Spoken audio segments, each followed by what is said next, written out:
రైతు మిత్రులందరికీ నమస్కారం అన్న. నా పేరు అరవింద్. నేను విఎన్ఆర్ సీడ్స్ కంపెనీలో వచ్చాను. నేను రంగారెడ్డి, మెదక్, మహబూబ్నగర్ 3 డిస్ట్రిక్ట్లు చూసుకుంటాను. ఈ రోజు మనం గంగైపల్లి అనే విలేజ్ లో ఉన్నామన్న. మన రైతు పేరు వచ్చి నాగరాజు గారు. సో విఎన్ఆర్ కంపెనీ ఒక రకమైన బెండ ఈ రోజు ఇక్కడ పెట్టడం జరిగింది. దీని గురించి రైతు మాటల్లో తెలుసుకుందామన్న. నమస్తే అన్న. నమస్తే. మీ పేరన్నా? నా పేరు నాగరాజు. ఊరు? గంగైపల్లి, శివంపేట మండల్, మెదక్ డిస్ట్రిక్ట్. మీ ఫోన్ నెంబర్ అన్న? 9989725248. సో మీరు ఏ రకమైన బెండ పెట్టారన్నా? మేము విఎన్ఆర్ VBH 11 పెట్టినాము. ఓకే అన్న. ఏ విధంగా అనిపిస్తుంది అన్న? ఇది చాలా బాగుంది. ఇరగడం కూడా చాలా స్మూత్ గా ఎగుతుంది. ఓకే.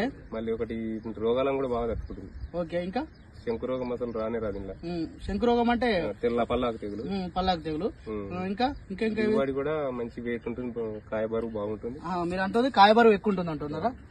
కాయ బరువు ఉంటే ఎక్కువ ఉంటే ఏమైతుందన్న మీకు? మాకు వెయిట్ ఎక్కువ, దిగుబడి ఎక్కువ వస్తుంది కదా. ఓకే. ఓకే. ఆ తెంపుడు ఎట్లుందన్న మరి? తెంపుడు బాగా ఇరుగుతుంది. చాలా మంచిగా స్మూత్. మార్కెట్ లో పోతుందన్న? మార్కెట్ లో కూడా నంబర్ 1 వస్తుంది. సో మీరు ఇప్పుడు ఇది పెట్టిరన్నా, మీరు తోటి రైతులకు చెప్పగలుగుతారా? సజెషన్ ఇస్తాం కదా, మాకు మంచిగా అనిపిస్తే ఎవరికైనా చెప్తూనే ఉంటాం. ఓకే అన్న. మేము ఇంతకు ముందు కూడా వేరే వాళ్ళకు చెప్పి ఇతరాలు కూడా ఇప్పించినాం. ఓకే అన్న. థ్యాంక్ యూ అన్న. ధన్యవాదాలు అన్న.